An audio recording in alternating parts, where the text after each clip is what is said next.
السلام علیکم ورحمۃ اللہ وبرکاتہ۔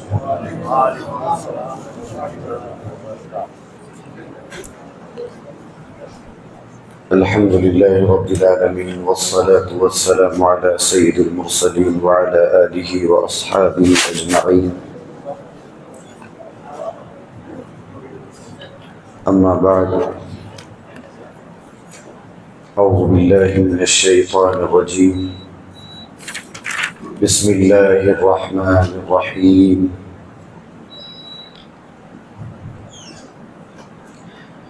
وقال الذين لا يرجون لقاءنا لولا أنزل علينا الملائكة أو نرى ربنا لقد استكبروا في أنفسهم وعتوا عتوا كبيرا يوم يرون الملائكة لا بشرى يومئذ للمجرمين ويقولون حجرا محجورا۔ 19ویں پارے کی تفسیر کا خلاصہ پیش کیا جا رہا ہے۔ یہ کافر و مشرکین جو تھے کہتے تھے کہ یہ جو فرشتے ہیں جب تک ہم ان کو دیکھ نہیں لیں گے تب تک ایمان نہیں لائیں گے، اور کہتے تھے کہ اگر یہ فرشتے محمد کے پاس آتے ہیں صلی اللہ علیہ وسلم، اگر ان کے پاس آتے ہیں تو پھر ہمارے پاس کیوں نہیں آتے؟ تو اللہ تعالیٰ نے اس اعتراض کا جواب دیا۔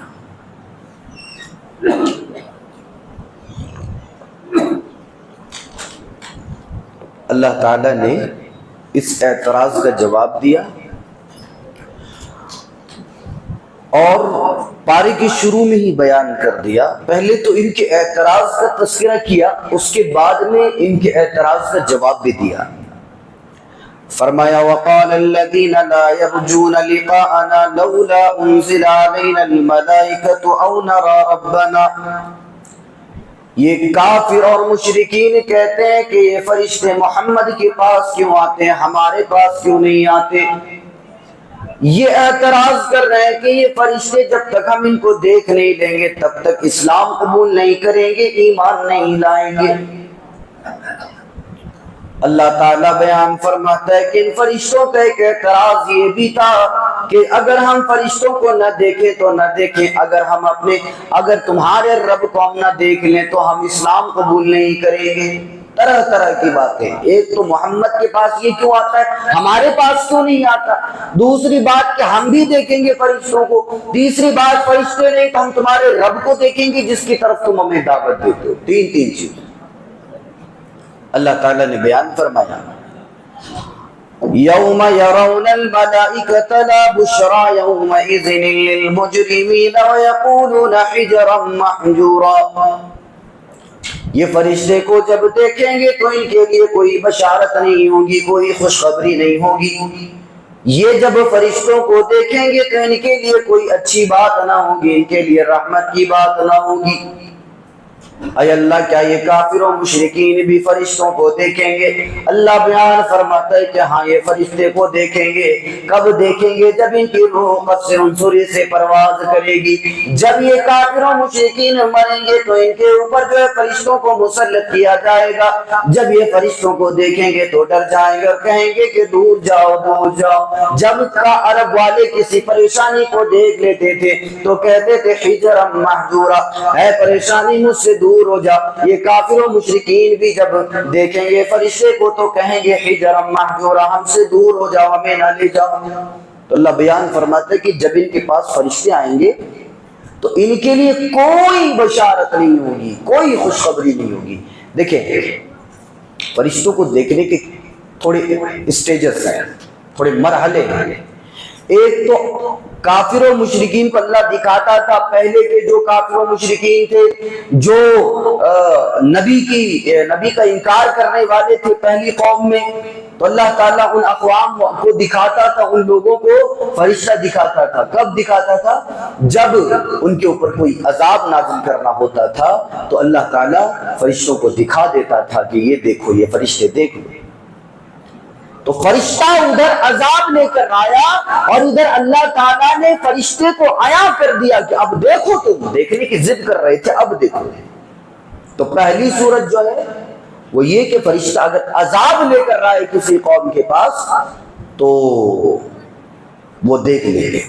دوسری چیز یہ کہ جب کسی کی جان کو قبض کیا جائے، کسی کی روح نکالی جائے، تو اس وقت جو ہے وہ آدمی دیکھے گا فرشتے کو۔ باقاعدہ ایک ویڈیو آیا تھا، اس میں ایک بچہ مر رہا ہے، ایک لڑکا مر رہا ہے، ایک نوجوان لڑکا جو مر رہا ہے، تو مرتے ٹائم جو ہے وہ اس طرح سے ہاتھوں کو ہلا رہا ہے، گویا مرتے وقت جو ہے آدمی فرشتے کو دیکھتا ہے، قریب سے وہ دیکھتا ہے فرشتے کو، اور اگر اچھا انسان رہتا ہے، متقی پرہیزگار مومن رہتا ہے، تو پھر اللہ تعالیٰ کے مدد و نصرت اور اس کی رحمت کا نزول ہوتا ہے، پھر اس کی روح جو ہے بہت آسانی کے ساتھ نکلتی ہے۔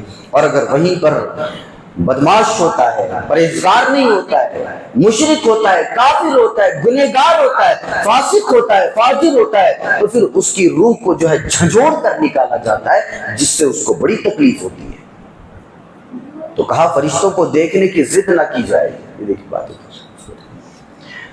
فرشتوں کو دیکھنے کی ضد نہ کی جائے، اس لیے کہ یہ فرشتے اسی وقت دیکھے جا سکتے ہیں جب وقت متعین ہے۔ اللہ تعالیٰ نے وہی چیز بیان فرمایا کہ یہ کافر و مشرکین اپنے شرک میں اتنے بڑھ گئے ہیں، اپنے کفر میں اتنے بڑھ گئے ہیں، یوم یرون الملائکہ، جب یہ دیکھیں گے فرشتے کو تو اللہ بیان فرماتا ہے لا بشرا یومئذ للمجرمین، اس دن کوئی بشارت نہیں ہوگی مجرمین کے لیے۔ ان کے لیے یہ فرشتے یا تو عذاب لے کر آئیں گے، یا پھر ان کی روح کو لے جانے کے لیے آئیں گے، یا پھر انہیں برزخ میں عذاب دینے کے لیے آئیں گے، یا قیامت کے دن انہیں گھسیٹ کر جہنم میں ڈالنے کے لیے آئیں گے۔ تو اللہ قرآن میں بیان کرتا ہے کہ لا بشرا، کوئی بشارت نہیں ہوگی مجرمین کے لیے۔ تو نہیں دکھا رہا ہے تو چپ چاپ رہا جائے، اور جس دن دیکھ لے گا بندہ تو پھر اس دن ہیکڑی نکل جائے گی۔ بیان فرمایا یوم یرون الملائکۃ لا بشرا یومئذ للمجرمین ویقولون حجرا محجورا، جب فرشتوں کو دیکھ لیں گے یہ کافر و مشرکین تو کہیں گے حجرا محجورا، ہم سے دور چلے جاؤ، ہمارے قریب نہ آؤ۔ لیکن کیا ان لوگوں کے کہنے پر فرشتے دور چلے جائیں گے؟ اللہ بیان فرماتا ہے کہ نہیں نہیں، اگر عذاب ہم نے دے کر بھیجا ہے تو وہ سارے فرشتے جو ان پر عذاب کو مسلط کر دیں گے، ان کے اوپر عذاب کو نازل کر دیں گے۔ اور اگر ہم نے عذاب دے کر نہیں بھیجا ہے تو ظاہر سی بات ہے یہ اگر کافر فرشتے کو دیکھ رہا ہے تو ظاہر سی بات ہے اس کافر کی روح نکلنے والی ہے، اس وقت بھی وہ کہے گا حجرا محجورا، ہم سے دور ہو جاؤ۔ لیکن اس وقت بھی فرشتے دور نہ ہوں گے بلکہ اس کی روح کو لے لیں گے اور لے کر چلے جائیں گے، پھر اس کے بعد جو ہے جو معاملات اس کے ساتھ کرنی ہے وہ کریں گے۔ قیامت کے اس سے پہلے اللہ تعالیٰ برزخ کی دنیا بھی ایک کافر کو دکھائے گا، ایک مشرک کو دکھائے گا۔ سوال یہ پیدا ہوتا ہے کہ وہاں جب یہ کافر و مشرکین، یہ گنہگار، یہ بدبخت فرشتے کو دیکھیں گے تب بھی کہیں گے کہ حجرا محجورا، ہم سے دور چلے جاؤ، ہمارے قریب نہ آؤ۔ کیا فرشتے دور چلے جائیں گے؟ اللہ بیان فرماتا ہے کہ نہیں نہیں، ان کے لیے جہنم کے دروازے کھول دیے جائیں گے، جہنم کے عذابات جو انہیں برزخ کی دنیا میں دی جائیں گی، اور اس عذاب کے بعد جب قیامت کے دن ہم حشر میں جمع کریں گے، اللہ بیان فرماتا ہے اس دن جو ہے یہ فرشتے کو دیکھیں گے اور فرشتوں کو ہم حکم دیں گے، ہم حکم دیں گے فرشتوں کو کہ انہیں اٹھا کر گھسیٹ کر جہنم میں اوندے منہ ڈال دیا جائے۔ اللہ تعالیٰ گنہگار کو اور فاسق اور فاجر کو اٹھا کر اوندے منہ گھسیٹ کر جہنم میں ڈال دے گا۔ اس وقت بھی یہ کافر اور مشرک فرشتے کو دیکھیں گے تو یہ کافر اور مشرکین اپنے گناہ میں اتنا بڑھ گئے ہیں کہ جب بھی انہیں فرشتے کو دکھائیں گے ہم تو ان کے لیے کوئی بشارت نہیں ہوگی۔ یہ اللہ بیان کرتے ہیں۔ تو ہم اگر فرشتہ نہیں دکھا رہے ہیں تو شکر مناؤ، وقت ہے، اور جس دن تم دیکھ لو گے فرشتے کو اس دن پھر تمہاری حالت ہم ایسی کریں گے کہ پھر تم چاروں طرف دیکھتے رہ جاؤ گے، کوئی چارہ نہ ہوگا۔ اللہ تعالیٰ نے دوسرے مقام پر بیان فرمایا، یہ تیسری دفعہ ہم یہ چیز بیان کر رہے ہیں اس سے پہلے 2 مرتبہ بیان کیا ہے۔ اللہ تعالیٰ بیان کرتا ہے کہ یہ لوگ کہتے ہیں کہ فرشتہ ہمارے پاس آنا چاہیے رسول بن کر، اگر حالت اصلی میں فرشتے کو دیکھ لیا جائے تو اللہ بیان فرماتا ہے کہ پھر ہم ان کا کام تمام کر دیں گے، یعنی اللہ تعالیٰ یہ کہہ رہا ہے کہ ہم ان کی جان لے لیں گے، مر جائیں گے، نہ دیکھ پائیں گے فرشتوں کو۔ اتنے خطرناک ہیں فرشتے، اتنے نورانی ہے فرشتے، اتنے عجیب و مخلوق ہے، عجیب و غریب مخلوق ہے وہ کہ اس کو انسانی آنکھ دیکھ نہیں سکتی، الا یہ کہ اللہ تعالیٰ جس کو دکھا دے۔ اللہ تعالیٰ کس کو دکھاتا ہے؟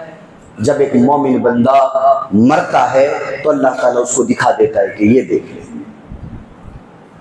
اور اس کو کوئی تکلیف نہیں ہوتی، اس کو کوئی پریشانی نہیں ہوتی ہے۔ مومن بندہ دیکھتا ہے، کوئی پریشانی نہیں ہے اس کو، لیکن ایک کافر، ایک مشرک، فاسق، فاجر، منافق، کوئی گنہگار بندہ دیکھتا ہے تو وہ ڈر جاتا ہے، سہم جاتا ہے، یہ کیا ہو رہا ہے میرے ساتھ۔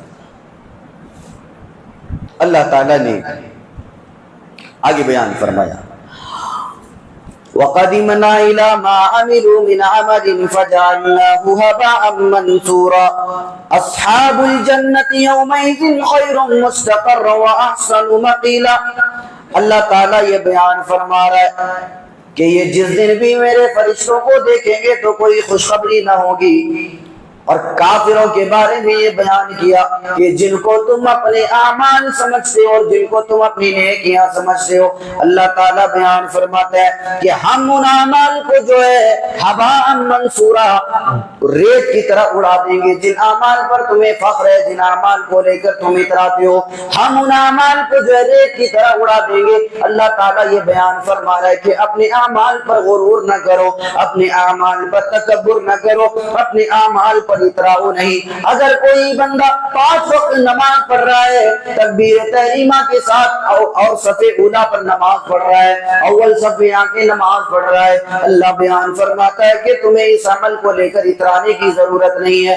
اگر کوئی بندہ اپنی نمازوں کو لے کر اتراتا ہے، اگر کوئی بندہ اپنے عمرے کو لے کر اتراتا ہے، ایک آدمی تک کہتا ہے 45 بار اس نے عمرہ کیا ہے، بار بار سب کے پاس یہی جا کے ڈھنڈورا پیٹتا رہتا ہے۔ اللہ بیان فرماتا ہے کہ اگر کوئی بندہ نماز کو لے کر اتراتا ہے کہ میں تو بڑا نمازی ہوں، میں تو سنن و نوافل کا بھی پابند ہوں، میں تو تہجد بھی پڑھتا ہوں، 3 سالوں سے میں نے تہجد نہیں چھوڑی ہے۔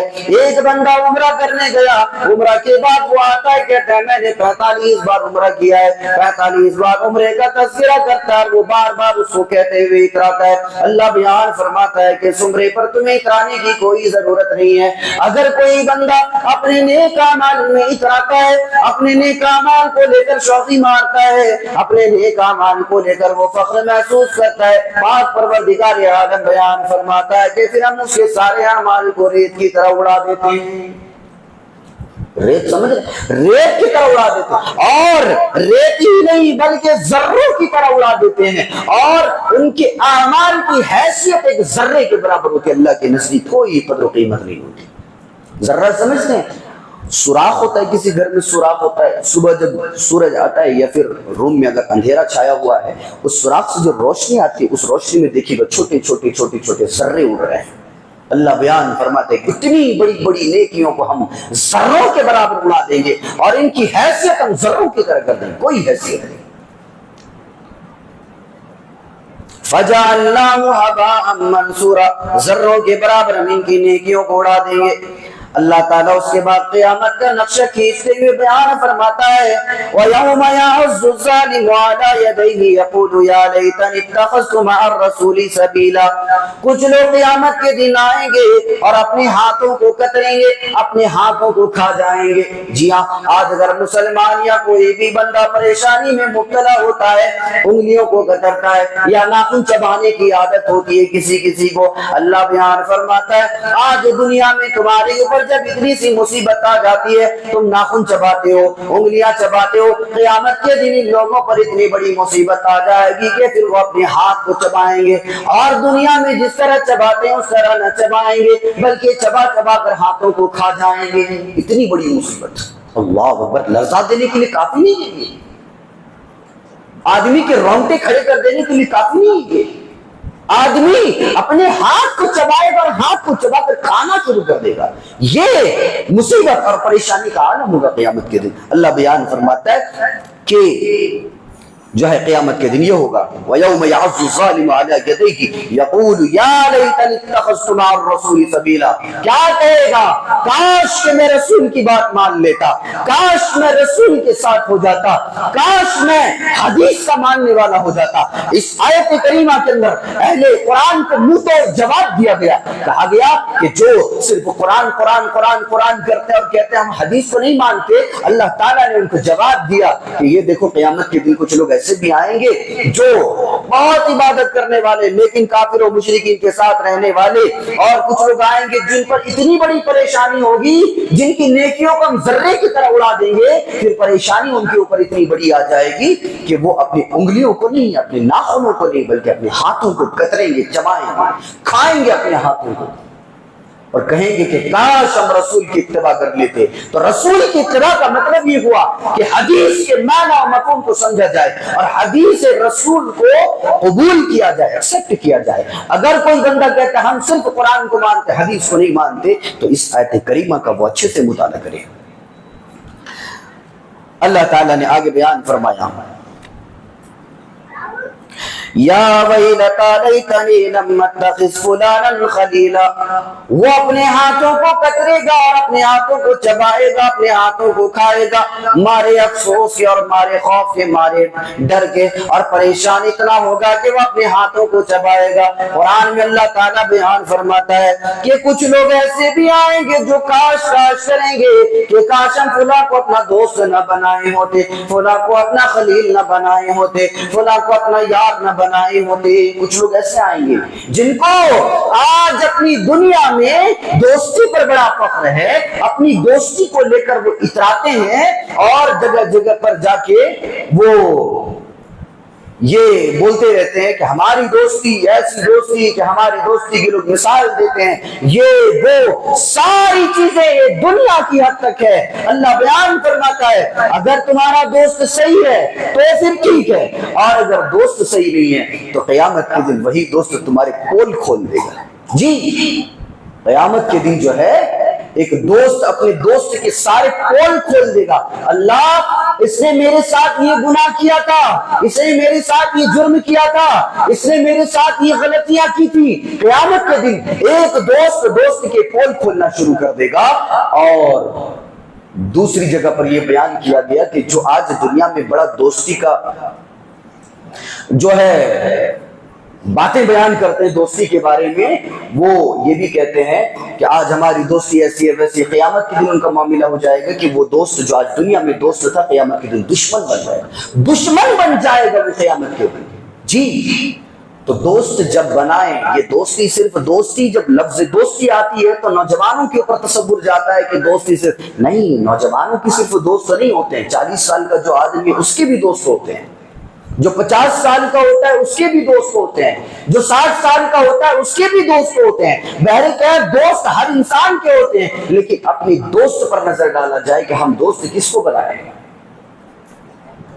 بعض بوڑھوں کو دیکھا گیا چند علاقوں میں اذان ہو رہی ہے، اپنے دوست کے ساتھ بیٹھے چائے کی دکان میں چائے مار رہے ہیں، تو دوست جو ہے سوچ سمجھ کر کیا جائے کہ ہم جو دوست بنا رہے ہیں وہ کیا ہے کیا نہیں ہے، کیسا ہے، وہ نماز پڑھتا ہے نہیں پڑھتا ہے، اللہ اور اس کے رسول کا کتنا مطیع و فرما بردار ہے، یہ چیزیں دیکھی جائیں۔ اچھا بعض دفعہ آدمی یہ کہتا ہے کہ نہیں بھائی میرا دوست ہے وہ فلاں، لیکن میں اس کے ساتھ غلط کام نہیں کرتا ہوں، میں نماز پڑھتا ہوں، میں روزے رکھتا ہوں، میں عمرہ بھی کر کے آیا پچھلے سال، میں یہ ساری چیزیں کر لیتا ہوں، میں اس کے ساتھ غلط کاموں میں شریک نہیں ہوتا۔ یہ دلیل دیتے ہیں لوگ۔ اللہ تعالیٰ نے بیان فرمایا کہ فَجَعَلْنَاهُ هَبَاءً مَنْثُورًا، جن اعمال پر تمہیں فخر ہے ہم ان کو تو ذرے کی طرح اڑا دیں گے۔ ہم جو کہہ رہے ہیں اس کو مانو، دوستی کرو تو اللہ کے لیے کرو، دشمنی کرو تو اللہ کے لیے کرو، دوستی سوچ سمجھ کر کی جائے، اس لیے کہ یہ دوست جو ہے قیامت کے دن جو ہے گواہی دیں گے اور بیان کریں گے کہ اللہ یہ ہے میرے ساتھ یہ غلطیاں کرتا تھا، یہ گناہ کرتا تھا۔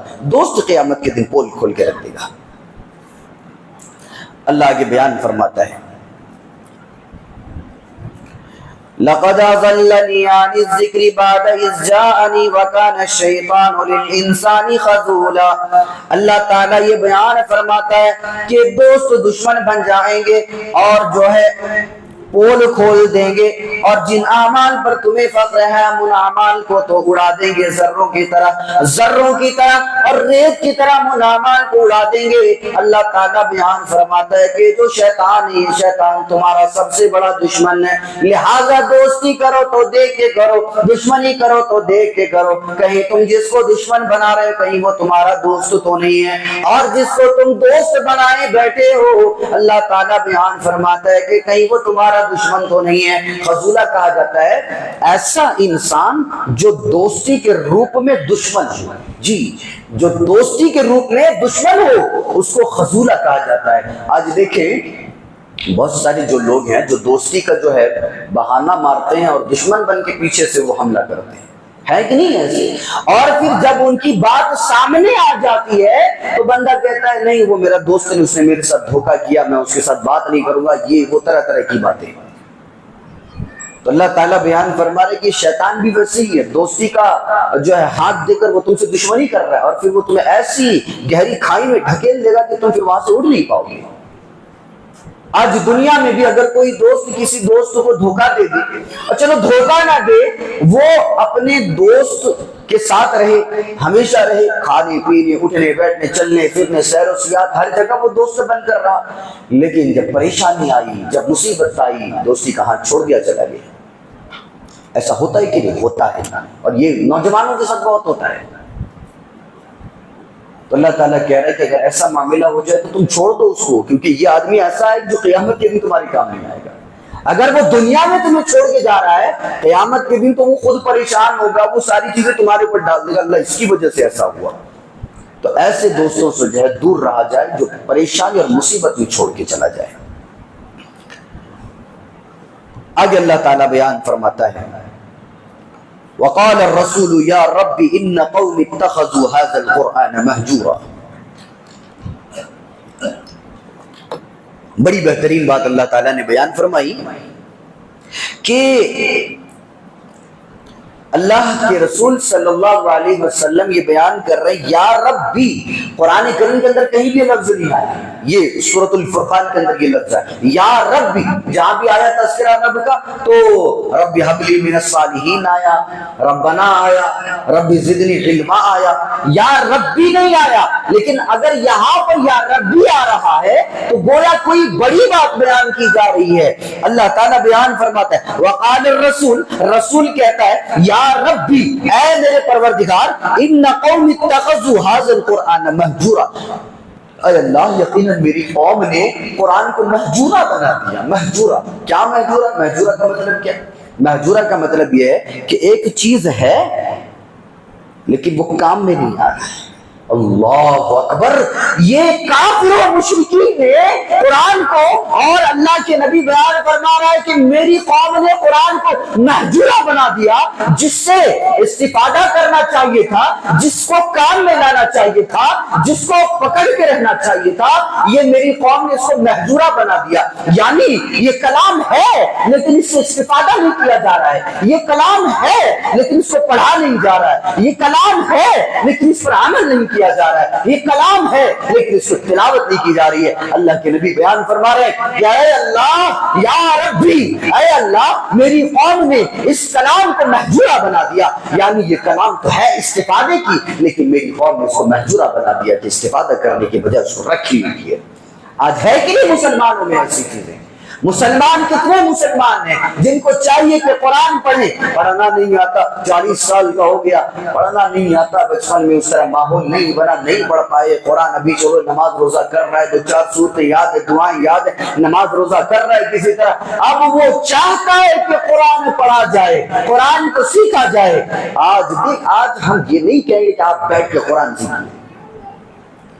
آج انٹرنیٹ کی دنیا اتنی آگے بڑھ چکی ہے کہ بندہ اگر قرآن پڑھنا نہیں بھی جانتا ہے تب بھی وہ موبائل کے ذریعے سے پڑھ سکتا ہے۔ جی ایک بار آیت پڑھتے ہیں، قاری ایک بار آیت پڑھتا ہے، اس کے بعد میں خاموش ہو جاتا ہے، اب اس کو سن کے تو بندہ پڑھ سکتا ہے۔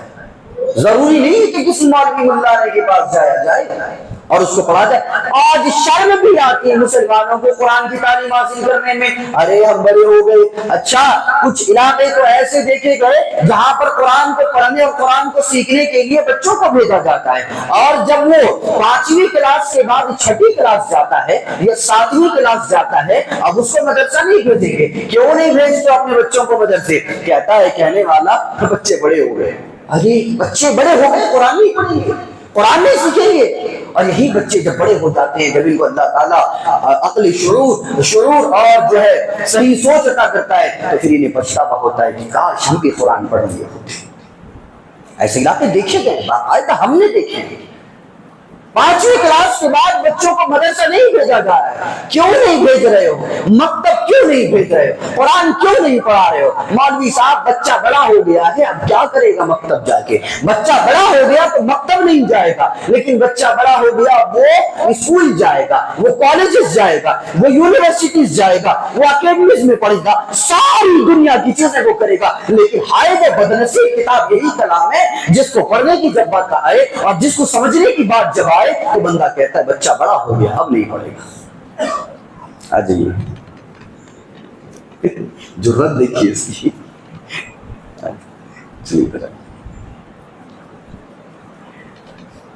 تو آدمی کہتا ہے کہ بچہ بڑا ہو گیا اب قرآن نہیں پڑھے گا. یہ بدنصیب کتاب ہے, یہ وہ کتاب ہے جس کو آج ہم نے بدنصیبی کے پلڑے میں رکھ دیا. یہ وہی بدنصیب کتاب ہے کہ جس کی پڑھنے کی بات آئے تو بندہ کہتا ہے یہ کتاب ہم سے نہ پڑھی جائے گی. سائیکولوجی بندہ پڑھے, بایولوجی پڑھے, سائنس پڑھے, میتھمیٹکس پڑھے, الجبرا پڑھے, انگلش پڑھے, ہندی پڑھے, لسانیات پڑھے, ساری چیزیں بندہ پڑھ لے, لیکن جب کتاب کی بات آئے, قرآن کریم کی بات آئے, بندہ کہتا ہے یہ ہم سے نہ ہو پائے گی. کیوں نہ ہو پائے گی؟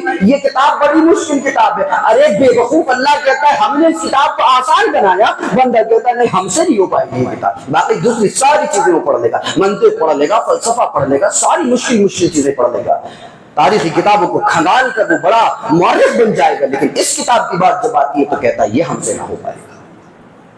اللہ کے نبی کہہ رہے ہیں یا رب ان قوم اتخذوا هذا القرآن مہجورا. اللہ کے نبی بیان فرما رہے ہیں اے اللہ میری قوم نے اس کتاب کو مہجورا بنا دیا. یہ کتاب تو ہے استفادے کی, لیکن اے اللہ میری قوم نے اس کو استفادے کی بجائے اس کو جو ہے نقصان میں ڈال دیا, اور اس کتاب کو بالائے طاق رکھ دیا. اس کتاب سے کوئی استفادہ نہیں کر رہا ہے. اے اللہ اس کتاب کے ذریعے سے کوئی بھی فائدہ حاصل نہیں کر رہا ہے. اللہ تعالیٰ نے آگے بیان فرمایا ایک اعتراض کا جواب دیا. یہ کافر و مشرکین اعتراض کرنے لگے یہ قرآن ایک بار میں کیوں نازل نہیں ہوا, یہ قرآن تھوڑے تھوڑے وقفے میں تھوڑی تھوڑی باتیں کیوں نازل ہوتی ہے, اور اللہ تعالیٰ تھوڑے تھوڑے کلام کو کیوں نازل کرتا ہے. اللہ تعالیٰ نے ایک ہی بار میں پورا کلام کیوں نازل نہیں کیا. اللہ تعالیٰ نے اس کا جواب دیا, کہا وقال الذین کفروا لولا نزل علیہ القرآن جملۃ واحدہ. یہ کافر و مشرکین کہتے ہیں کہ یہ پورا کلام جملۃ واحدہ ایک جملے میں ایک ہی بار میں کیوں نازل نہیں ہوا. اللہ تعالیٰ اس کو تھوڑا تھوڑا کر کے کیوں نازل کر رہا ہے. کذالک لنثبت به فؤادک. اللہ تعالیٰ اس کا جواب دے رہا ہے او میرے نادان بندو سنو, ہم اس قرآن کو اس کلام کو تھوڑا تھوڑا اس لیے نازل کر رہے ہیں تاکہ یہ جو ہے تمہارے دلوں میں مضبوطی سے بیٹھ جائے, تمہارے لیے یاد کرنا آسان ہو جائے. ہائے وہ رحمان اور رحیم پروردگار, کیسا پروردگار ہے. کلام بھی نازل کیا تو تھوڑا تھوڑا نازل کیا تاکہ بندے کے دل میں یہ کتاب پیوست ہو جائے, بندے کے دل میں یہ کتاب بیٹھ جائے. لنثبت به فؤادک, تمہارے دل میں یہ کتاب جو ہے ثبت کر جائے.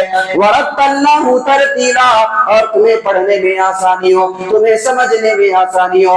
اگر ہم ایک ہی بار میں سارا کلام نازل کر دیتے تو تم اسے یاد بھی نہ رکھ پاتے اور اسے سمجھ بھی نہ پاتے, اس پر عمل کرنا بھی تمہارے لیے مشکل ہو جاتا. ہم نے تھوڑی تھوڑی چیزیں نازل کی, اس کو تم نے پڑھا اور یاد کیا, اس کے اوپر تم نے عمل کیا, اس کو تم نے سمجھا اور عمل کرتے گئے.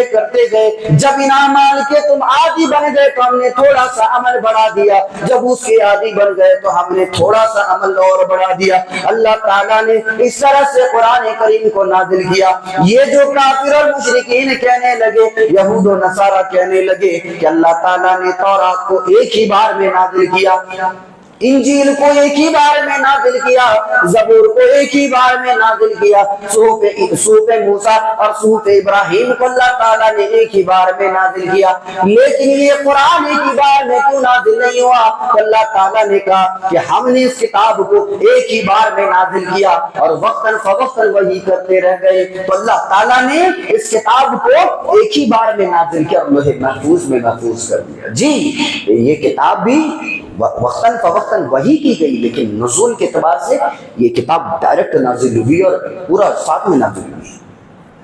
اصل میں انزلہ کہا جاتا ہے پورا کا پورا اترنا، اور نزلہ کہا جاتا ہے تھوڑا تھوڑا اترنا، اور اسی کتاب اور اسی قرآن کریم کے بارے میں اللہ تعالیٰ نے انزلہ کا لفظ بھی استعمال کیا اور نزلہ کا لفظ بھی استعمال کیا، گویا ہم نے اس کتاب کو پورا پورا بھی نازل کیا اور ایک ہی بار میں بھی اس کتاب کو نازل کر دیا۔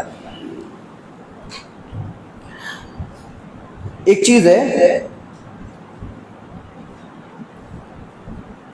امام ابن تیمیہ رحمۃ اللہ علیہ نے کہا مہجورہ کے تعلق سے کہ اللہ کے نبی صلی اللہ علیہ وسلم کہہ رہے ہیں کہ میری قوم جو ہے اس کتاب کو، میری قوم نے جو ہے اس کلام کو، اس کتاب کو مہجورہ بنا کر رکھ دیا ہے، تو امام ابن تیمیہ رحمۃ اللہ علیہ نے اس آیت کریمہ پر ایک تبصرہ کیا کہ جو اللہ کی کتاب کو نہیں پڑھتا ہے اور اللہ کی کتاب کو چھوڑ دیتا ہے، من حجر القرآن فہو من اعداء الرسل، جو کتاب کو چھوڑ دیتا ہے وہ رسول کا دشمن ہے، رسول کے دشمنوں میں سے ایک دشمن ہے۔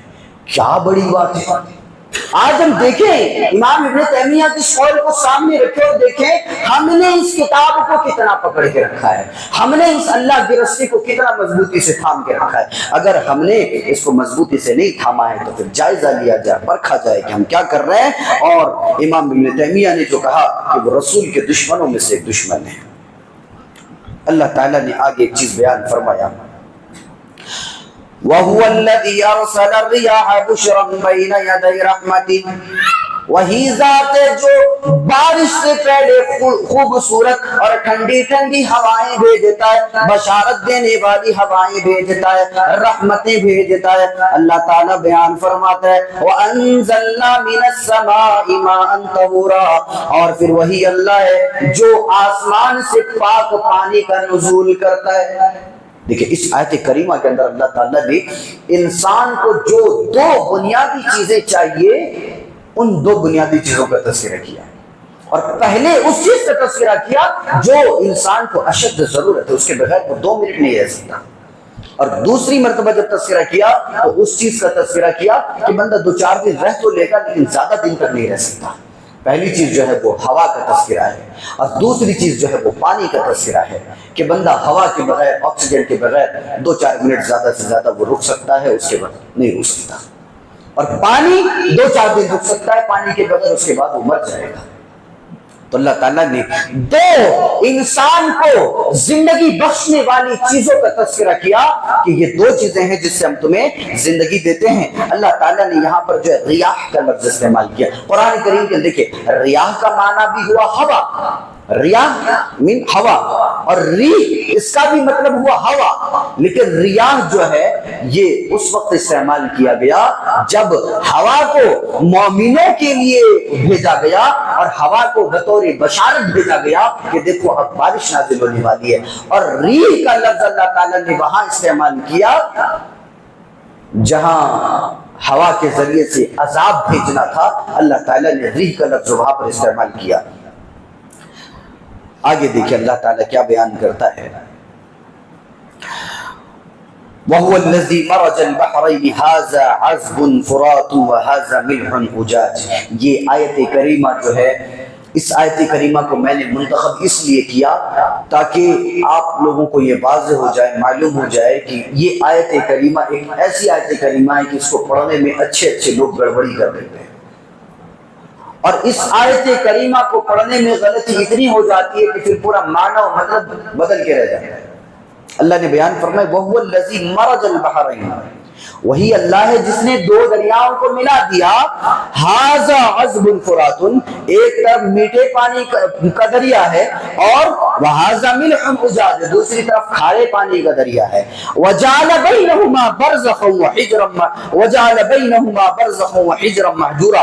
اللہ تعالیٰ بیان فرماتا ہے کہ یہ جو چیز ہم نے ایک طرف کھارا پانی ایک طرف میٹھا پانی، تو ایک طرف کھارا ایک طرف میٹھا، اور بیچ میں ہم نے پردہ ڈال دی، کیفیت نہیں معلوم ہو سکتی کہ بیچ میں کون سا پردہ ہے، دنیا کا کوئی سائنٹسٹ اس پردے کو جانچ نہیں سکتا، سمجھ نہیں سکتا۔ دو دریا ہے، ایک طرف میٹھا پانی ایک طرف کھارا پانی، اور بیچ میں پردہ ہے، ادھر کا پانی نہ ادھر مکس ہوتا ہے نہ ادھر کا پانی ادھر مکس ہوتا ہے۔ کیا پانی اللہ تعالیٰ نے پیدا کی، آدمی دنگ ہو جائے، پریشان ہو جائے، شجر ہو جائے، حیران ہو جائے، یہ اللہ تعالیٰ کی تخلیقات ہے۔ اللہ تعالیٰ کہتا ہے بیچ میں ہم نے ایک پردہ ڈال دیا کہ نہ ادھر کا پانی ادھر آتا ہے نہ ادھر کا پانی ادھر آتا ہے۔ اچھا، غلطی کیا کرتے ہیں پڑھنے میں؟ عذب فرات کا معنی ہوتا ہے میٹھے پانی کا دریا، میٹھے پانی کا چشمہ، اور دوسری جگہ کا ملح اجاج، ملح اجاج سے معنی ہوتا ہے کھارے پانی کا دریا۔ تو عذب فرات کا معنی ہوا میٹھے پانی کا جو ہے چشمہ، عذب فرات کو بندہ عذاب فرات کر دیتا ہے۔ یہ بہت سارے لوگوں کو پڑھتے ہوئے سنا گیا۔ ایک بزرگ صاحب تھے، پڑھ رہے تھے بیچارے مسجد میں، بہت پرانی بات ہے، ہم نے کہا کہ عذاب نہیں عذب الفرات، غصہ ہو گیا، وہ ہے تو مجھے بتائے، میں چھوٹا سا تھا، ڈانٹنے کا حق تھا، اس کو ڈانٹ دیا مجھے۔ تو جو ہے اس آیت کریمہ کی اصلاح کرنا ہے، عذب فرات، یہ سورۃ الفرقان کی 53 آیت نمبر ہے، اس کو جو ہے اصلاح کرنا ہے، عذب فرات ہے، عذاب فرات نہیں ہے۔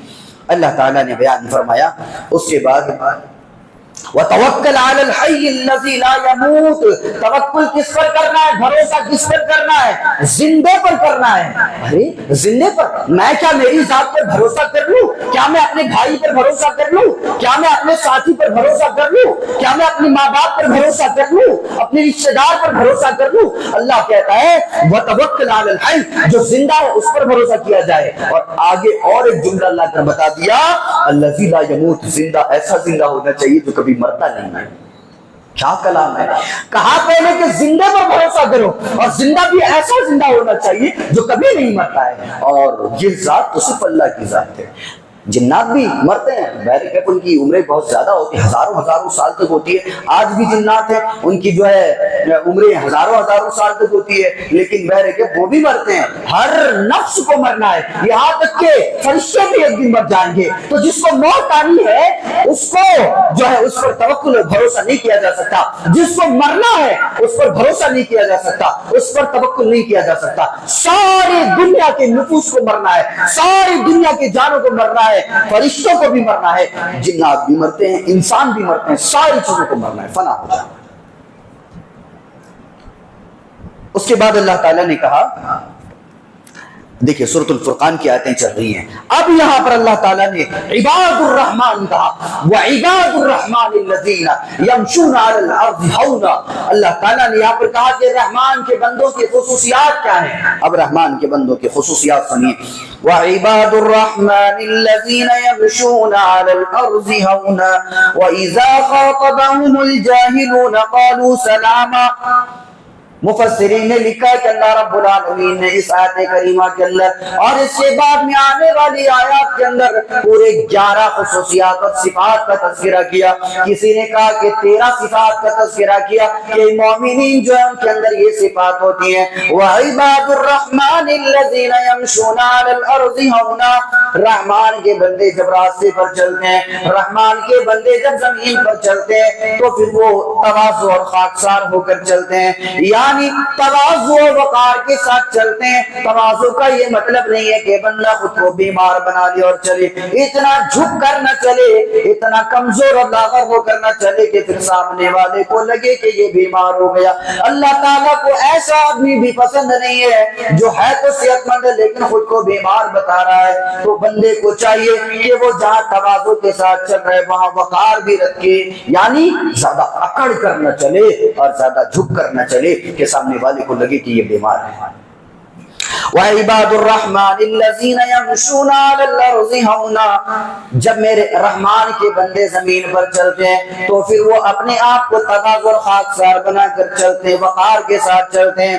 وَإِذَا خَاطَبَهُمُ الْجَاهِلُونَ قَالُوا سَلَامًا، اور جب وہ کسی جاہل سے مخاطب ہوتے ہیں، دیکھتا ہے سامنے والا جاہل ہے، وہ طرح طرح کی باتیں کر رہا ہے، گالی گلوچ پر اتر رہا ہے، جھگڑا کرنے پر اتر رہا ہے، قَالُوا سَلَامًا، سلام کر کے میرے مومن بندے نکل جاتے ہیں۔ رحمان کے بندے وہ بندے ہیں جو اگر کبھی ایسے فتنے فساد کے بیچ میں پھنس جائیں، سلام کر کے آگے بڑھ جاتے ہیں۔ اللہ تعالیٰ بیان فرماتا ہے والذین یبیتون لربہم سجدا وقیاما، اور یہ راتوں کو سجدہ کرتے ہیں، قیام کرتے ہیں، راتوں کو نمازیں پڑھتے ہیں، سجدہ کرتے ہیں۔ والذین یقولون ربنا اصرف عنا عذاب جہنم، اور صرف عبادت ہی نہیں کرتے ہیں بلکہ اللہ سے دعا بھی کرتے ہیں، اے اللہ یہ جو جہنم کا عذاب ہے تو ہماری طرف سے پھیر دے، ہماری طرف سے اس عذاب کو لوٹا دے، ختم کر دے، اے اللہ اگر یہ عذاب ہمارے مقدر میں تو اس کو تو ختم کر دے۔ یہ رحمان کے بندے دعا کرتے ہیں۔ آج اللہ تعالیٰ بیان فرماتا ہے والذین اذا انفقوا لم يسرفوا ولم يقتروا وكان بين ذلك قواما، رحمان کے بندے وہ ہیں جو اللہ تعالیٰ کی راہ میں خرچ کرتے ہیں، صدقہ و خیرات دیتے ہیں، اور یہ اسراف نہیں کرتے، اور اسراف کے ساتھ ساتھ یہ کنجوسی بھی نہیں کرتے، یعنی درمیانہ انصاف کو رکھتے ہیں اور درمیانہ معاملہ کرتے ہیں، میانہ روی کو اختیار کرتے ہیں، اور یہ خرچ کرتے اللہ کی راہ میں اسراف نہیں کرتے اور کنجوسی بھی نہیں کرتے۔ اللہ تعالیٰ کے بیان فرماتا ہے کہ یہ ساری چیزیں جو ہے رحمان کے بندوں کی صفات ہیں۔ اللہ تعالیٰ رحمان کے بندے کیوں کہتا ہے؟ وعباد الرحمن، یہ سارے کے سارے رحمان کے بندوں کی صفات ہیں۔ اے اللہ رحمان کے بندے کہنے کی کیا ضرورت تھی؟ تو اللہ بھی کہہ سکتا تھا، تو رحیم بھی کہہ سکتا تھا، اے اللہ تو اور بھی اسماء و صفات کو استعمال کر سکتا تھا، لیکن اللہ تو نے اللہ نہ کہا اور رحمان کیوں کہا؟ وعباد اللہ بھی کہا جا سکتا تھا، لیکن اللہ تعالیٰ نے وعباد الرحمن کہا، یعنی رحمان کا معنی رحم کرنے والا، رحم کرنے والے کے بندوں کی حالت یہ کہ وہ اس طرح سے رہتے ہیں۔ اللہ تعالیٰ بیان فرماتا ہے کہ میرے بندوں اگر یہ 13 چیزیں تم اپنے اندر قائم کر لو، یہ 13 چیزیں جو ہم نے صفات بیان کی ہیں، یہ کوئی اب بندہ اپنے اندر قائم کر لیتا ہے، اللہ تعالیٰ بیان فرماتا ہے کہ پھر وہ میری رحمت کے سائے میں آ جاتا ہے۔ یہ کلام ہے، یہ اللہ بول رہے یہ 13 چیزیں اپنے اندر قائم کر لے، اللہ تعالیٰ کہتا ہے کہ پھر ہم تمہیں اپنے رحمت کے سائے میں لے لیں گے، کوئی ٹینشن کی ضرورت نہیں۔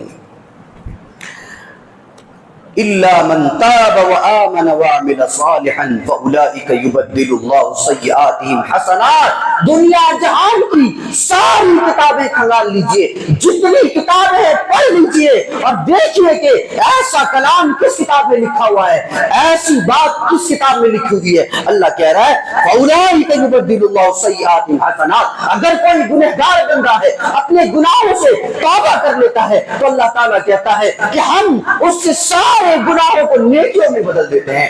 اللہ اکبر، کوئی مشرک کتنا شرک کیا ہوگا، کوئی کافر کتنا کفر کیا ہوگا، کوئی بڑا سے بڑا گنہگار کتنے گناہ کیا ہوگا، پاک پروردگار عالم کہتا ہے کہ اگر کوئی توبہ کر لیتا ہے تو ہم اس کے سارے گناہوں کو نیکیوں میں بدل دیتے ہیں۔ یہ نہیں کہا کہ ختم کر دیتے ہیں، بلکہ یبدل اللہ، کہا اللہ تعالیٰ اس کے سارے گناہوں کو بدل کر نیکیوں میں بدل دیتا ہے۔ یہ کلام ہے اور یہ اللہ تعالیٰ بول رہا ہے، ایسا کوئی بولتا ہے کسی کتاب میں؟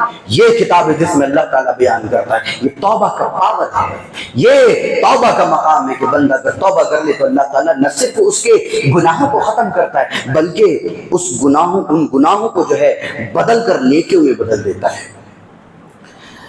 آگے اللہ تعالیٰ بیان فرماتا ہے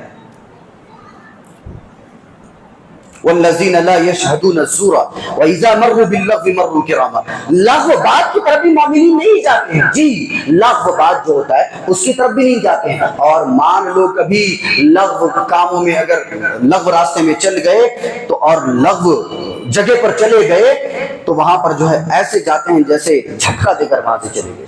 یہ مومنین کی صفات ہے، اگر کوئی لغو جگہ پر چلے گئے تو مومنین وہاں سے ایسے گزرتے ہیں، جھٹکا دے دیا لغو کام کو اور چلے گئے، آگے بڑھ گئے۔ آگے اللہ تعالیٰ کہتا ہے والذین یقولون ربنا هب لنا من ازواجنا وذریاتنا قرۃ اعین وجعلنا للمتقین اماما. میرے مومن بندے تو وہ ہیں جو دعا کرتے ہیں ربنا هب لنا من ازواجنا وذریاتنا قرۃ اعین. اے اللہ تو ہماری بیویوں کو، ہماری اولاد کو، ہماری ذریت کو، ہمارے بچوں کو تو ہماری آنکھوں کا ٹھنڈک بنا دے. اے اللہ تو ان کو ہمارے لیے آنکھوں کی ٹھنڈک بنا دے. یہ مومنین بندے اللہ سے دعا کرتے ہیں. تو یہ دعا جو ہے ہر انسان کو یاد ہونی چاہیے.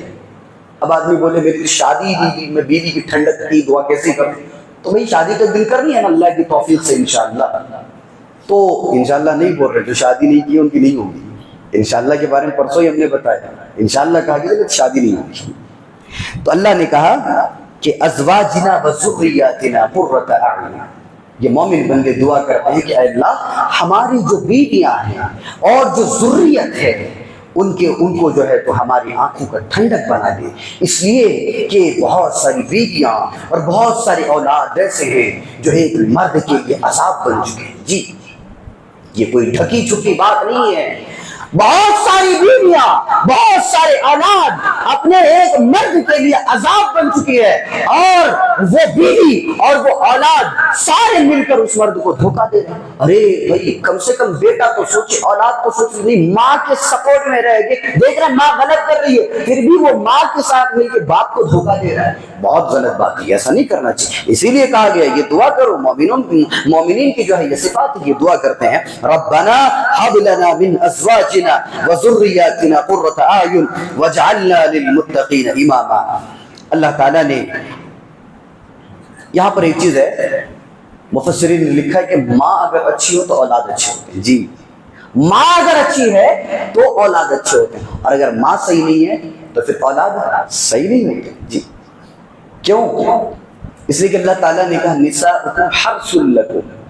تمہاری بیویاں تمہاری کھیتیاں ہیں، تمہاری بیویاں تمہاری کھیتیاں ہیں. اس میں جو تم بو گے، اس میں جو تم دانا ڈالو گے، اس سے جو اگے گا، تو یہ جس طرح کھیت ہے اسی طرح سے اناج اگتا ہے. تو تمہاری بیویاں تمہاری کھیتیاں ہیں، اس میں تم دانا جیسے ڈالو گے، کھیتیاں جس طرح سے ہوں گی اس طرح سے اولاد ہوگی. لہذا بیویاں جو ہے اچھی طرح سے سلیکٹ کیا جائے. اللہ نے اس کے بعد بیان فرمایا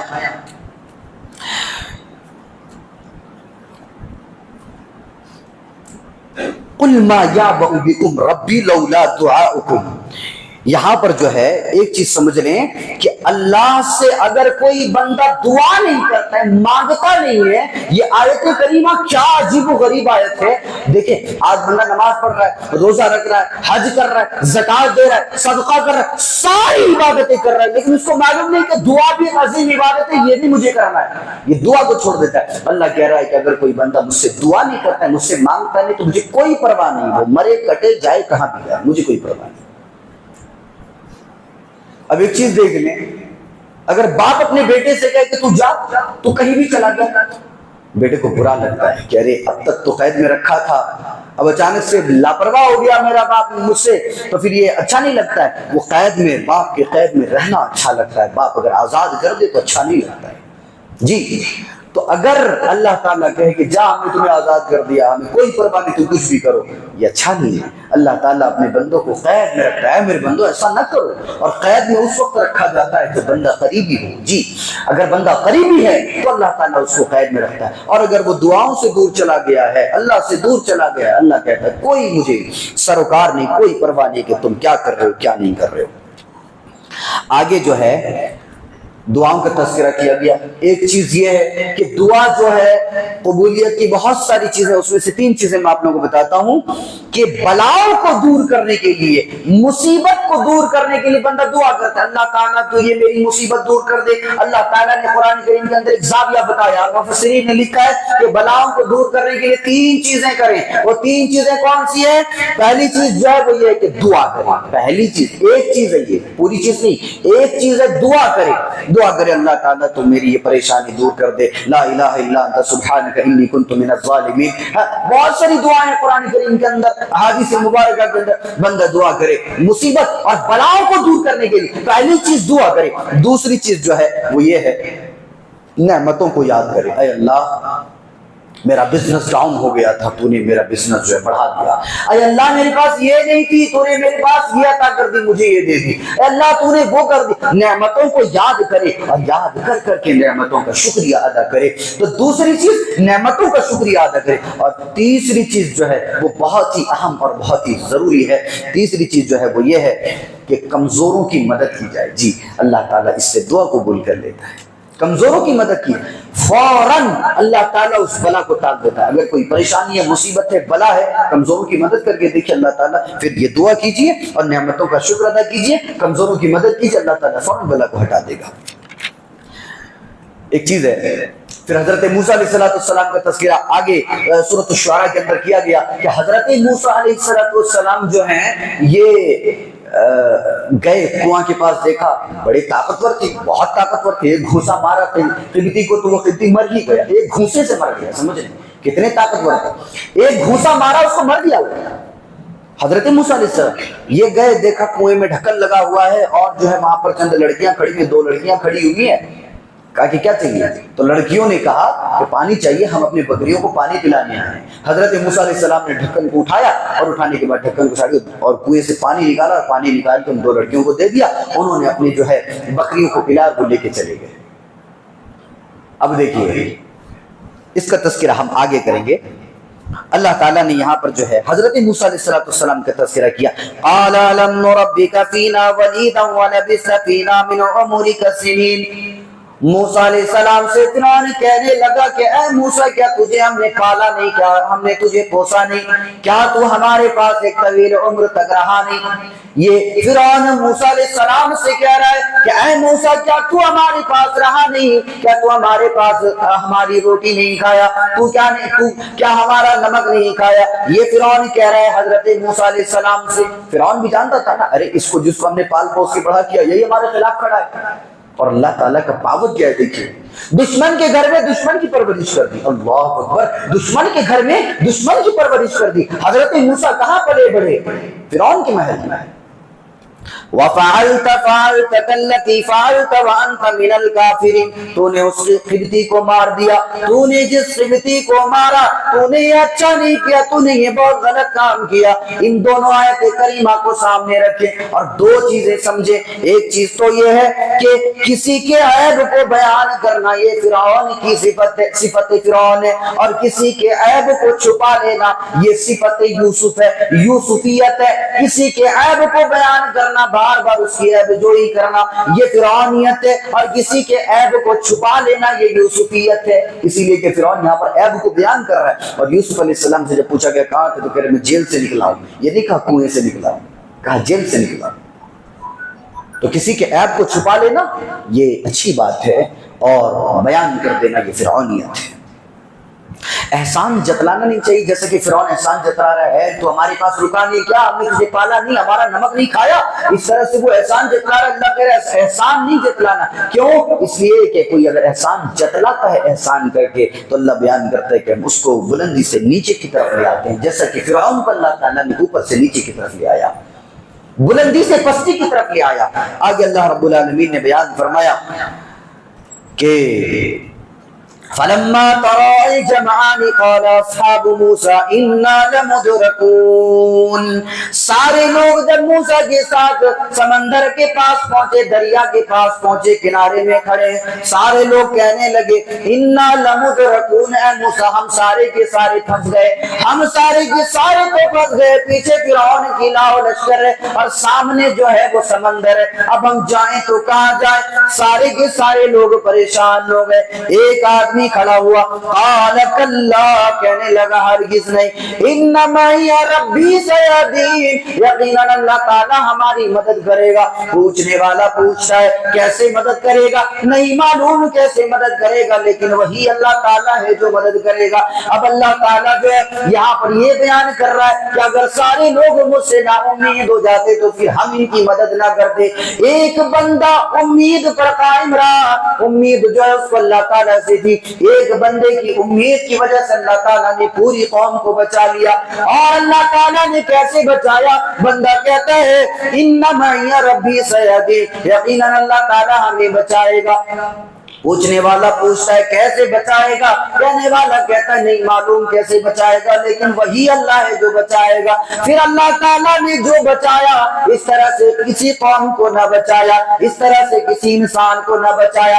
سامنے سمندر ہے، بندہ اگر سمندر میں چھلانگ لگائے تو ڈوب جائے، مر جائے۔ اللہ تعالیٰ نے مرنے والی چیز کو سامنے رکھا اور اس کے جو ہے راستہ بنا دیا۔ مرنے والی چیز سے اللہ تعالیٰ نے جو ہے زندگی عطا کر راستہ بنا دیا۔ جہاں پر آدمی جانے کے بعد مر جاتا ہے، ڈوب جاتا ہے، غرق ہو جاتا ہے، اللہ تعالیٰ نے سمندر کو جو ہے واضح کر دیا اور کھول دیا، کہا کہ جاؤ یہاں سے۔ اللہ تعالیٰ نے سمندر کو کھولنے کے بعد کہا کہ یہ راستہ ہم نے تمہارے لیے بنایا، اور اللہ تعالیٰ نے سمندر کو جو ہے بچنے کا ذریعہ بنا دیا، اور اللہ تعالیٰ نے ایسے مدد کی۔ سو یہاں پر یہ بتایا گیا کہ اگر کبھی زندگی میں تمہیں یہ لگے کہ میرے سامنے کچھ نہیں ہے، میں تو برباد ہو گیا، میری ساری دولتیں بزنس میں ختم ہو گئی، میرا سارا لٹ گیا، اللہ کہہ رہا ہے کہ قرآن کریم کے ان آیات پر غور و تدبر کرنا۔ دیکھو ہم نے موسیٰ اور اس کی قوم کو کیسے بچایا۔ جہاں پر آدمی جا کے مر جاتا ہے، ہم نے وہاں سے موسیٰ کو بچایا، سمندر میں ان کے لیے راستہ بنا دیا، شاہراہ بنا دیا۔ اللہ کہہ رہا ہے کبھی اگر زندگی میں پریشانی آ جائے تو موسیٰ کی قوم کو یاد کر لینا، ہماری مدد و نصرت کو یاد کر لینا، ہم کیسے انہیں بچائے تھے۔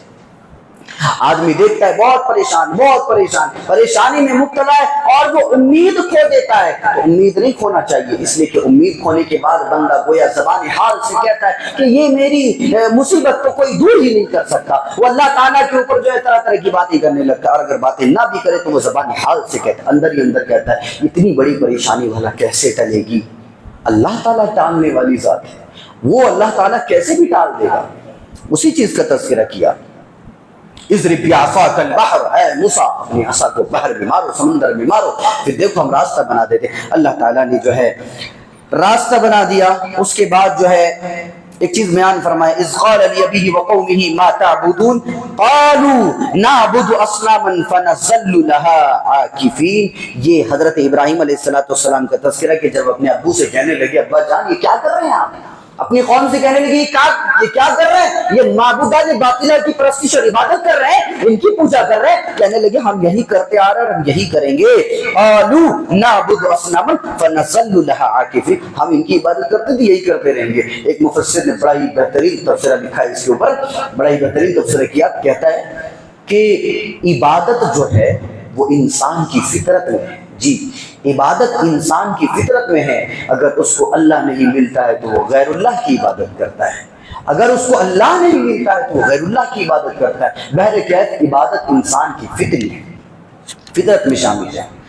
آگے اللہ نے کہا ابراہیم علیہ السلام کی جو باتیں تھی، جو کلام تھا، اس کا تذکرہ کیا، الذی خلقنی فہو یہدین، وہی اللہ ہے جس نے مجھے پیدا کیا، فہو یہدین، اور وہی مجھے ہدایت عطا کرتا ہے، والذی هو یطعمنی ویسقین، اور وہی اللہ ہے جو مجھے کھانے کو دیتا ہے اور مجھے پینے کو دیتا ہے، وَإِذَا مَرِضْتُ فَهُوَ یشفین، اور وہی اللہ ہے جو مجھے بیمار کرتا ہے، شفا دیتا ہے۔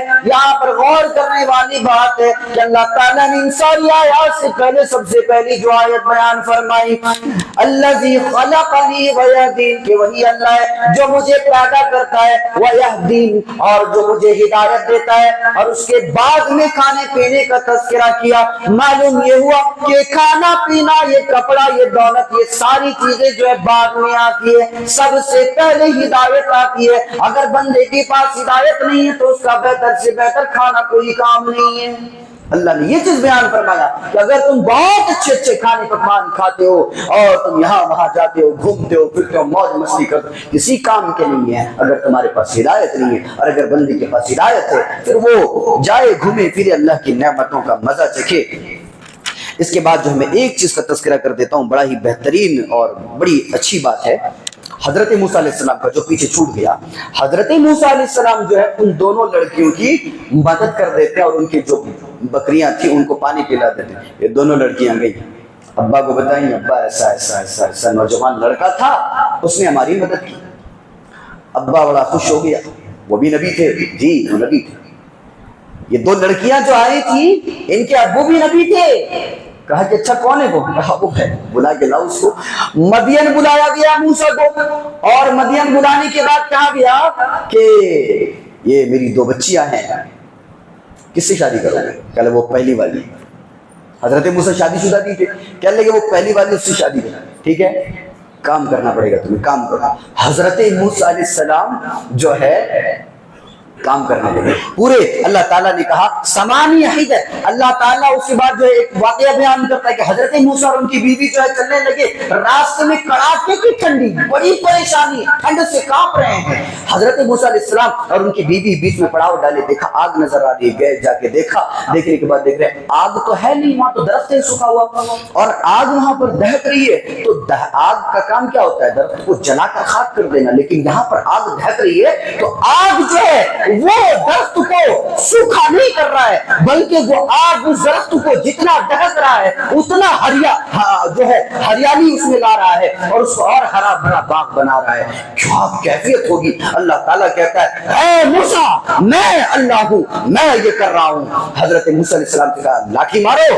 اللہ یہ لاٹھی جو ہے یہی تو ہے اس بیابان جگہ میں، یہی تو ہے جس کی وجہ سے میں آگے کے سفر طے کر سکتا ہوں۔ کہا مارو، ہمارا حکم ہے۔ لاٹھی مارا، جیسے ہی مارا تو لاٹھی جو ہے سانپ بن گیا۔ اب موسیٰ کہنے لگے اللہ یہ کیا، ایک تو اس جگہ پر میں اور میری بیوی ہے، ٹھنڈ کا ماحول میں اکڑ رہے ہیں، پریشان ہے، سانپ بن گیا۔ تو یہاں یہ پریکٹس دیا جا رہا تھا، یہ مشق کروایا جا رہا تھا، آگے جا کے تمہیں فرعون سے لڑنا ہے۔ جی یہ سانپ دکھا کر، یہ ساری چیزیں بتا کر حضرت موسیٰ علیہ السلام کو اللہ تعالیٰ نے مشق کروایا، پریکٹس کروایا کہ یہ کر لو، تو یہ آگے جا کے تمہیں کرنا ہے۔